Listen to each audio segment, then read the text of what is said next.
Gloire à Dieu, donc nous continuons cette exploration des merveilles du royaume de Dieu par l'organisation administrative toujours et opérationnelle du royaume, donc en voyant les 5 niveaux de gloire spirituelle.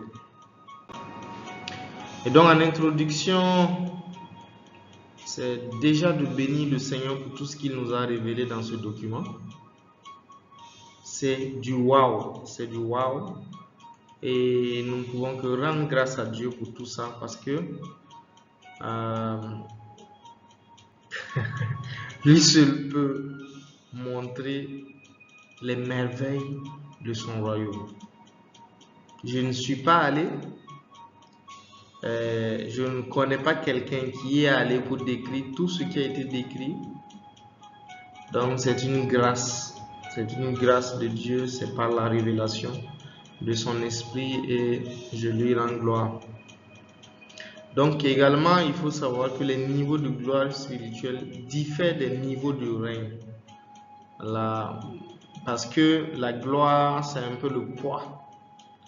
Et le règne, c'est un peu l'autorité. Voilà, c'est un peu l'honneur. Et donc, quand on parle de tout ce qui renvoie à la gloire, on a 3 choses. On a la personne, on a la présence et on a la manifestation de la personne. Et donc, alors que quand on parle du règne, c'est l'autorité et la puissance que la personne possède. Donc, ces deux aspects sont indissociables. Maintenant, sur le plan du niveau de gloire spirituelle, selon la connaissance actuelle, selon la révélation de l'esprit, on en a 5. Il y a le niveau des rencontres spirituelles, le niveau des dimensions spirituelles, le niveau des règnes spirituels ou du règne spirituel, le niveau de réalité spirituelle et le niveau d'entité spirituelle. Accrochez-vous, on va y aller. Donc le niveau des rencontres spirituelles. Donc il faut savoir que lorsque quelqu'un commence à marcher avec un esprit, que ce soit l'esprit de Dieu ou un autre esprit quelconque, la première étape qui va montrer à cette personne qu'il a été accepté de l'esprit, ce sont les rencontres spirituelles. Ce sont des manifestations visibles de la présence d'un esprit dans ta vie. Ça dit que tu arrives à un niveau où tu sais que par tes propres forces, ça là ce n'est pas possible. Donc il y a eu quelque chose. Et c'est là que tout devient intéressant. Parce que c'est un système qui va te permettre également de goûter à certaines choses pour désirer encore plus. Parce que l'idée d'un esprit, comme c'est un être qui a été créé avant nous, qui a une connaissance beaucoup plus supérieure que notre âme, qu'est-ce qui se passe? L'esprit aime que la personne soit toujours en communion avec elle. La personne soit toujours en contact avec elle. Donc, l'esprit va permettre certaines rencontres pour attiser cela. Donc, le premier niveau, c'est le niveau de rencontre spirituelle où nous voyons se passer des choses. Et dans ces rencontres, nous allons le voir à la deuxième diapo. Nous allons voir que il y a plusieurs choses dans les rencontres. Donc, les rencontres peuvent activer beaucoup de choses. Ça peut activer l'intervention de Dieu, ça peut activer la direction de Dieu, ça peut activer la provision, ça peut activer la transformation, ça peut activer la focalisation. Donc, toutes ces choses-là, nous allons les voir dans les diapos à venir, mais comment est-ce que quelqu'un peut commencer déjà à faire des rencontres spirituelles? Donc, si je fais des rencontres spirituelles, ça ne veut pas dire que je suis spirituel forcément. Donc, ça ne veut pas dire que je suis mature. Je suis spirituel parce que je fonctionne avec un esprit. Mais ça ne veut pas dire que je suis mature. Quelqu'un peut avoir des rencontres spirituelles mais être un enfant. C'est-à-dire ignorer totalement la parole de Dieu. Parce qu'il y en a qui peuvent voir des anges, qui peuvent voir des manifestations dans leurs rêves, dans leurs songes, qui peuvent voir des choses arriver mais qui ne pourront pas les interpréter à la lumière de la parole de Dieu. En ce moment, ils n'ont pas encore grandi. Parce que c'est la parole de Dieu qui détermine notre croissance. Donc, la première chose, c'est une vie de foi. Quand nous avons étudié au niveau des 7 règnes spirituels, nous avons vu qu'il y a quelque chose de commun à tous les patriarches. Que nous prenons Enoch, que nous prenons David, que nous prenons Abraham, que nous prenons Jacob, que nous prenons Moïse, que nous prenons les prophètes, que nous prenons Noé. Toutes ces personnes-là, il y a une caractéristique fondamentale, c'est la foi. Nous regardons dans leur vie et nous voyons quelque chose qui se répète. Ça veut dire, eux tous, ils ont obéi à la voix de Dieu. Donc, c'est pourquoi on a tenu à souligner cette partie-là. Donc, la foi, c'est l'obéissance à la voix de Dieu, peu importe le coût. Alors, nous sommes prêts à manifester la volonté divine. Et donc, ça c'est être mature. Alors, lorsque nous obéissons à la parole de Dieu ou à la volonté de Dieu ou à la personne de Dieu, peu importe le coût, nous sommes matures. Alors, si Dieu dit qu'il faut faire 40 jours de jeûne, tu te lèves, tu commences 40 jours de jeûne. Si Dieu dit qu'il faut faire une offrande sacrificielle, tu te lèves, tu fais une offrande sacrificielle. Si Dieu dit qu'il faut prier 2 heures en langue chaque jour, tu te lèves, tu pries 2 heures en langue chaque jour. Si Dieu dit qu'il faut prier le soir, tu pries le soir. Si Dieu dit qu'il faut veiller une fois par semaine, tu veilles une fois par semaine. Voilà, ça c'est le niveau de foi. Ça veut dire quand quelqu'un, un homme, une femme vit une vie de foi comme ça, il est agréable à Dieu. Il est agréable à Dieu et forcément cet homme ou cette femme va avoir des rencontres spirituelles. Ça c'est obligatoire. C'est obligatoire. Donc la foi est la qualité supérieure. La qualité supérieure. La Bible dit dans Hébreux 10, 38, il dit que le juste vit par sa foi. S'il se retire, il n'est pas agréable à Dieu. Donc toute personne qui marche par la foi est agréable à Dieu. Et il y a des temps où nous baissons dans la foi, où nous refusons d'obéir, etc., etc. Donc, c'est pourquoi nous sommes plus fermes lorsque nous sommes tous les jours en contact avec la parole de Dieu. Que ce soit des enseignements, que ce soit la Bible elle-même, voilà. Ne nous culpabilisons pas, parce que Satan veut que nous soyons culpabilisés. Si tu regardes cette vidéo, sache que Dieu ne veut pas que tu te culpabilises. Même si tu es tombé, la Bible dit 7 fois, le juste, Dieu le relève 7 fois. Donc, c'est Satan qui veut nous culpabiliser. Si actuellement je suis tombé, Dieu m'a relevé, c'est tout simple. Et je continue d'aller de gloire supérieure en gloire supérieure dans sa volonté parfaite. Amen. Mais ce n'est pas parce que je n'ai pas pu faire ce que Dieu m'a dit de faire que je vais forcément culpabiliser et puis carrément être triste. Parce que si mon âme est très triste, mon âme ne peut pas se relever. Un âme attristée, qui le relèvera? Personne ne peut relever une âme attristée. Donc, il faut protéger notre âme. Il ne faut pas le laisser se décourager ni être émotionnellement bas. Parce que tout simplement, c'est l'âme qui est le guidon sur la terre. Donc, si notre âme a des soucis, alors notre esprit aura des soucis parce qu'il n'y aura pas d'obéissance à Dieu, une obéissance parfaite. Donc, c'est important de savoir que peu importe les erreurs que je fais, le Saint-Esprit est là pour m'aider à corriger. Voilà, tout ce qu'il veut, c'est que je sois disponible chaque jour à ses pieds. Voilà, que ce soit le matin ou le soir. Si je n'ai pas pu le matin, le soir ou à midi, j'essaie d'avoir un temps avec le Seigneur. Amen.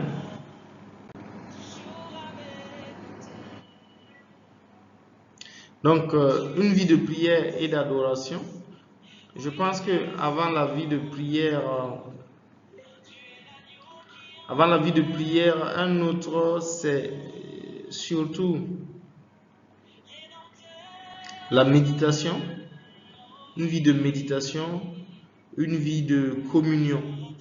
Voilà, très important, une vie de communion avec le Saint-Esprit. Le Saint-Esprit aime que je prie en langue, alors je trouve du temps pour prier en langue. Même si je ne sais pas ce que je dis, ce n'est pas grave. Il aime ça, je le fais avec sa grâce. Et cela va aller. Un jour, il me dira ce que je dis, ce que ça fait. Mais pour l'heure, je sais qu'il aime, je le fais. C'est la communion. Et c'est la passion. Donc, une vie de prière, la prière, l'adoration et la louange. Je suis assis, il y a un cantique qui monte dans mon cœur, je chante. Si je suis attristé, je pleure. C'est comme ça. C'est une relation, ce n'est pas une religion. Notre relation avec Dieu, c'est une relation authentique où on est capable de déverser son cœur devant le Saint-Esprit, de lui dire, Saint-Esprit, actuellement je suis au plus bas, il faut que tu m'aides. Actuellement, je n'en peux plus. Je suis dépassé par les circonstances. Aide-moi. Saint-Esprit, pardonne-moi parce que j'ai laissé la chair gouverner. Nous pouvons dire ces choses. Nous sommes dans une relation. Voilà. Mais pas se culpabiliser inutilement parce que c'est ce que Satan veut. Donc, les résultats des rencontres spirituelles, je disais qu'on allait en parler. C'était principalement 3 résultats. Les exaucements de prière, et la transformation spirituelle et la focalisation divine spirituelle. Dans les exaucements de prière, nous avons la provision divine, la protection divine, nous avons les récompenses et nous avons la direction divine. Donc, c'est les 4 dans les exaucements de prière. Et nous avons une vidéo qui parle de ça.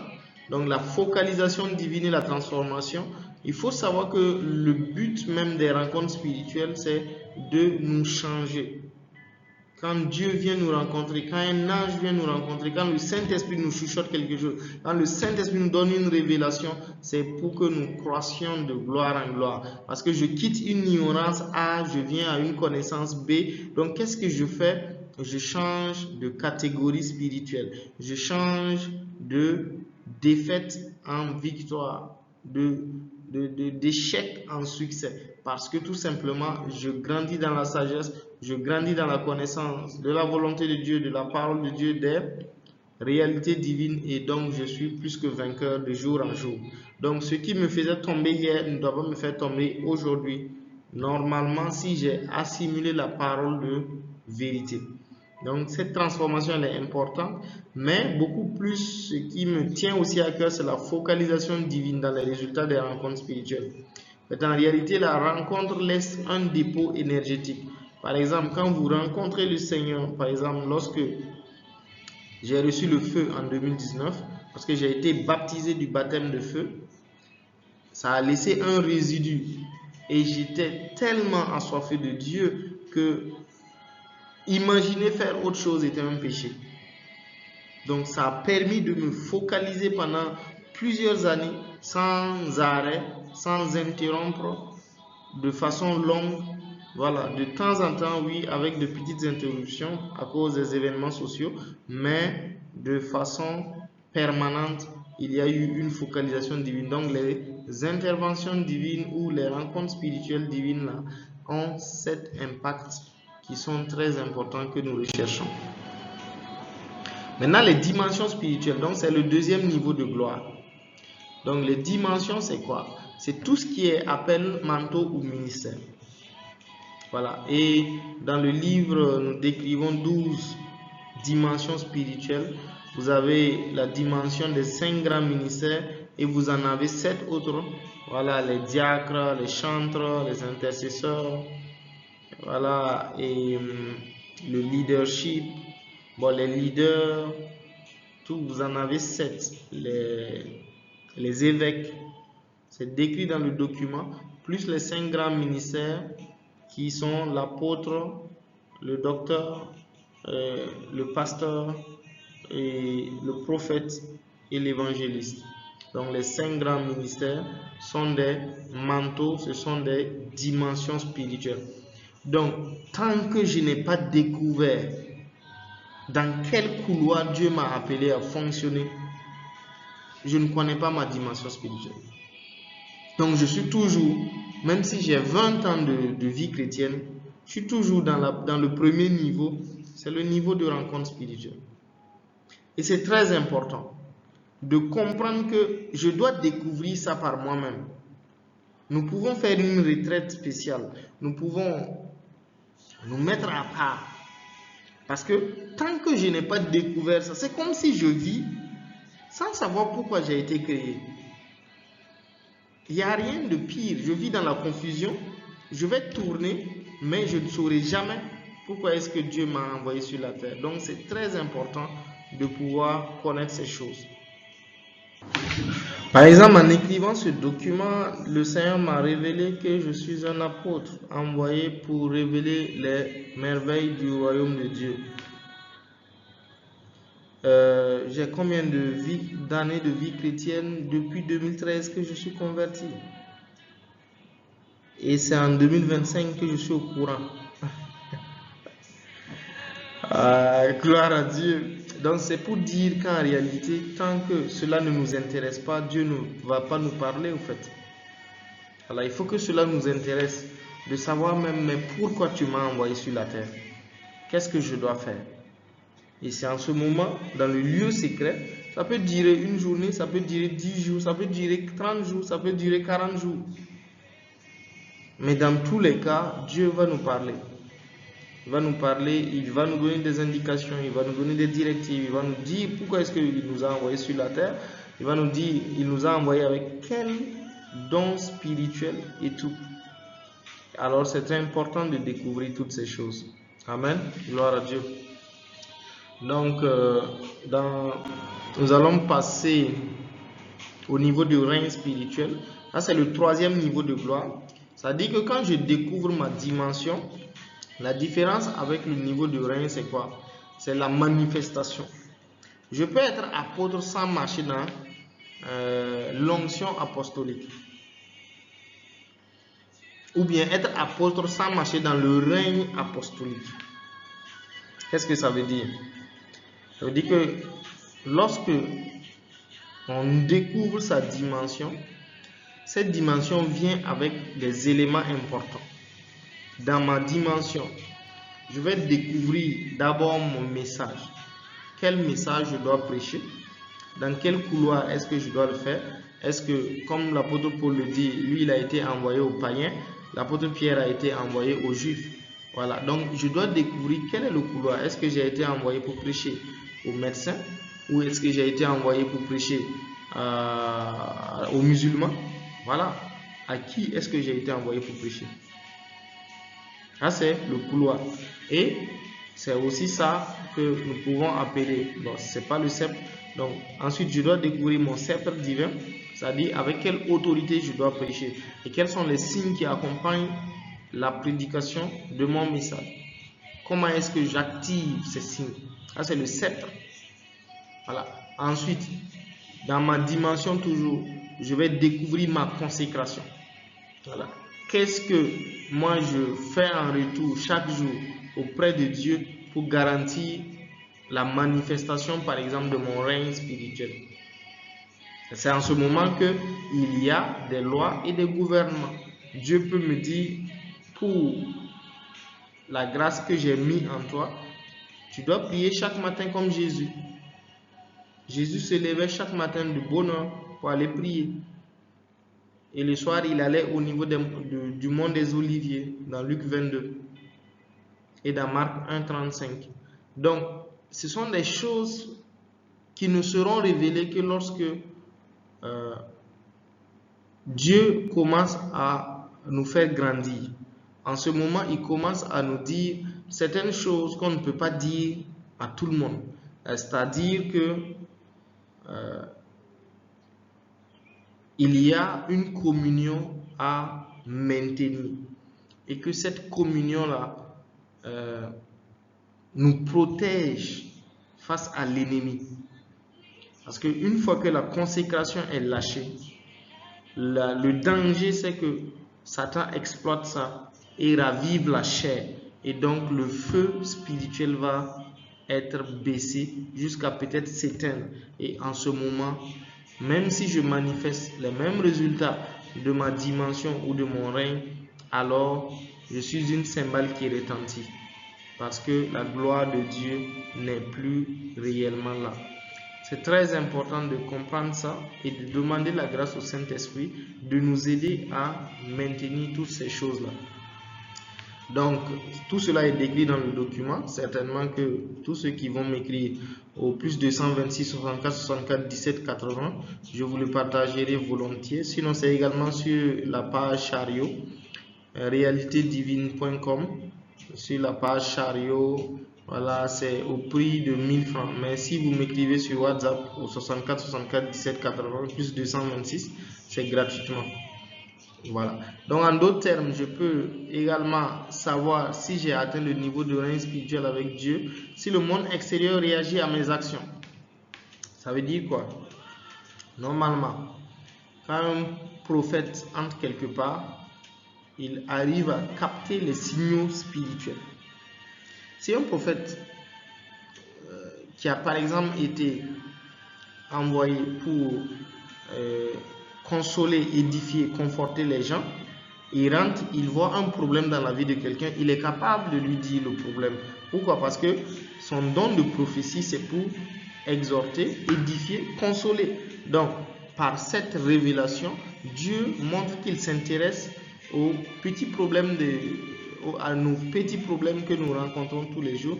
Et en ce moment, cela nous donne également du réconfort et de notre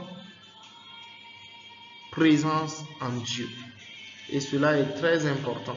Donc, de même, si quelqu'un a reçu la dimension d'apôtre de guérison ou d'apôtre de miraculeux, ça veut dire que là où il va arriver, les miracles vont prendre place. Donc, on parle de règne spirituel. Ça veut dire qu'il est capable de manifester les résultats de sa dimension et de son règne. Amen. Donc, on va aller au niveau de la réalité pour pouvoir comparer avec le règne. Mais apparemment, j'ai un peu spécifié 3 types de règne. C'est le règne de sacrificateur, le règne de roi, voilà, et le 3e règne, c'est le règne de... Donc celui de dignité. Donc c'est important. Nous n'allons pas revenir là-dessus, mais il faut savoir que la différence c'est dans la manifestation. Si je suis par exemple un apôtre type sacrificateur et un apôtre type roi, c'est 2 choses différentes. L'apôtre type sacrificateur est un apôtre qui sera par exemple chargé d'activer ou de cultiver la présence de Dieu dans les vies. Donc aider les gens à cultiver la présence de Dieu dans leur vie. Mais l'apôtre type roi va être quelqu'un qui va plus avoir attrait à manifester l'autorité divine. Donc qui va pouvoir décréter et les choses vont se faire et qui va pouvoir montrer une certaine dimension de royauté divine. Donc c'est 2 choses différentes. Donc quand on parle de sacrifice, de règne, de dignité, c'est attaché à des onctions spécifiques. Bon, on ne va pas rentrer dans le détail ici parce que ça va être beaucoup d'explications. Le niveau de réalité, sa différence avec le niveau de règne, c'est quoi? Ça veut dire que dans le niveau de réalité, je n'ai pas besoin de faire quoi que ce soit ou d'attendre que la foi soit activée pour pouvoir voir la manifestation extérieure de mon règne ou la manifestation extérieure de la gloire. On prend Jésus qui était dans le niveau de réalité, qui a marché dans le niveau de réalité et dans le niveau de l'entité spirituelle. Il rentre dans le temple et l'homme qui le voit déjà animé d'un esprit impur commence à réagir. Il dit: ah, fils de l'homme, qu'y a-t-il entre toi et puis nous? Es-tu venu pour nous perdre? Donc, rien que sa présence commande la manifestation des esprits. Ça, c'est quelqu'un qui a atteint le niveau de réalité spirituelle. Ça veut dire que dans sa réalité de fils de Dieu, là, sa présence pose problème à ses ennemis. Ok, moi je suis un apôtre type Aaron, donc envoyé avec la lumière divine, donc dans le contexte de la lumière divine. Qu'est-ce que ça veut dire? Ça veut dire que lorsque on me pose une question, même si je n'ai pas la réponse tout de suite, l'onction qui est sur ma vie me permet de sonder les Écritures en même temps par le Saint-Esprit pour donner une réponse. Donc ça, c'est une manifestation du règne dans lequel j'ai été affecté par Dieu, que je ne connaissais pas, que j'ignorais, qui était instinctif et pour moi qui était un peu naturel à un moment donné, mais je ne savais pas que c'était une manifestation de ce règne-là. Et lorsque dans l'écriture du document, le Saint-Esprit a commencé à donner ses révélations, alors j'ai maintenant compris beaucoup d'opérations divines dans ma vie, mais aussi dans la vie d'autres personnes. Donc c'est important de savoir que le niveau de réalité, on n'a souvent pas besoin de faire quoi que ce soit, notre présence manifeste déjà des choses. Et donc, l'une des personnes, c'est Jésus, mais il y a aussi ses apôtres. Et ces apôtres, nous avons vu avec l'apôtre Pierre et puis l'apôtre Paul, nous les avons vus marcher dans ce niveau de réalité divine. Maintenant, eux, ils n'ont pas atteint le niveau d'entité. Ils sont restés au 4e niveau qui est le niveau de réalité divine. Donc, ça veut dire que leur présence, par exemple, la silhouette de Pierre guérissait les malades. C'est carrément, c'est miraculeux, c'est exceptionnel, c'est formidable. Ça, ce n'est plus un règne ni une dimension, non, ça c'est au-delà de ça, c'est une réalité. Ça veut dire que la personne apporte même la présence du Saint-Esprit. Et donc, la présence de la personne manifeste déjà des résultats. La personne n'a même pas besoin de parler, n'a pas besoin de commander les démons commencent à se manifester.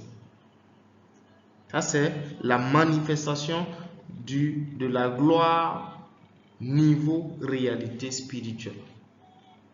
Donc Moïse également a atteint ce niveau-là parce que la Bible déclare que lorsqu'il quittait la tente, son visage brillait comme le soleil en plein midi, on ne pouvait pas regarder. Il était obligé de porter un voile parce que rien qu'à le regarder, on sait que cet homme marche avec Dieu.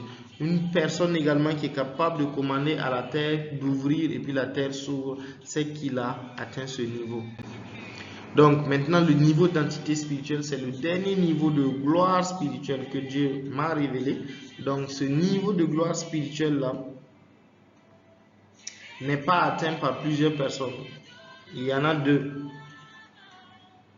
Et vous allez comprendre pourquoi.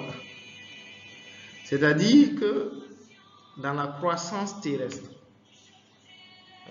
ces entités-là sont arrivées au point où ils manifestent la plénitude de leur dimension.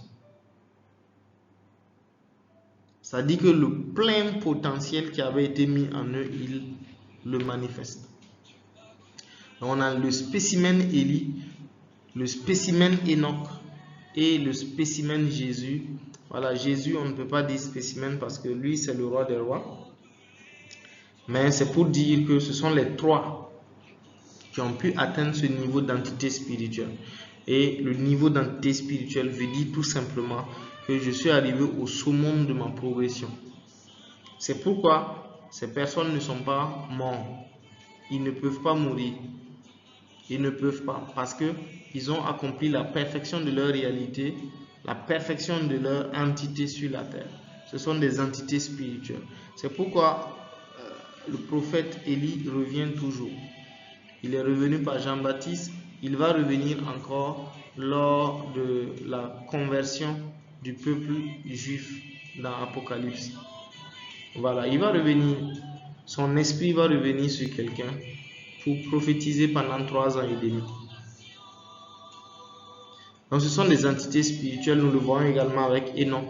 qui marcha avec Dieu et qui fut pris à la fin, parce que dans son intimité, il a pu atteindre une dimension divine qui fait qu'il ne pouvait plus rester sur la terre. Il a accompli sa dimension spirituelle.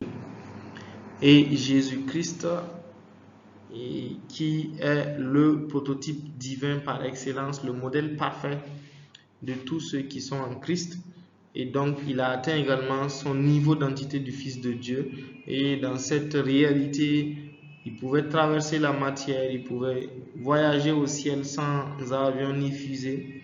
Par son corps glorieux, il avait la possibilité de commander aux poissons, il avait la possibilité de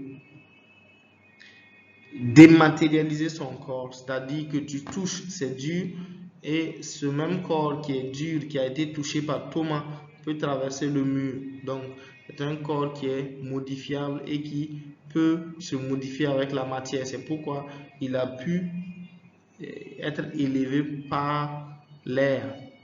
Donc c'est vraiment glorieux, c'est le niveau d'entité du Fils de Dieu, et c'est ce à quoi Dieu nous a appelés. C'est que dans un premier temps, nous atteignons ce niveau de gloire-là, ce niveau d'entité spirituelle, et ensuite maintenant que nous soyons fusionnés à lui pour régner sur toute la création.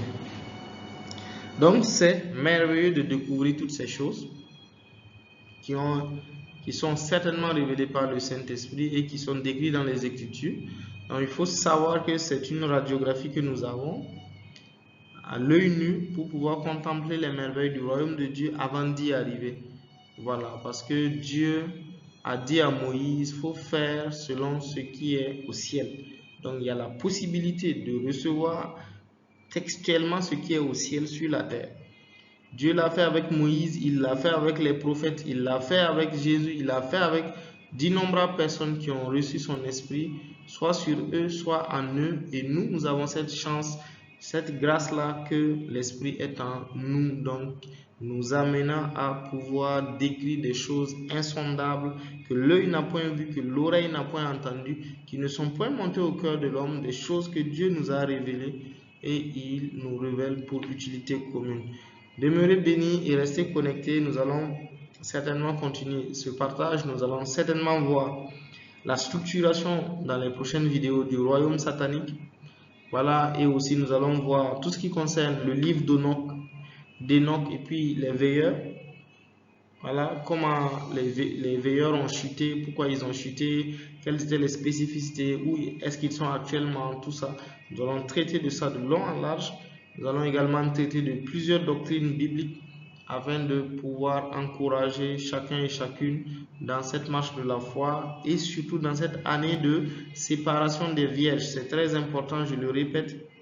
Et Dieu, par le Saint-Esprit, nous pouvons demander la grâce de Dieu pour faire quoi?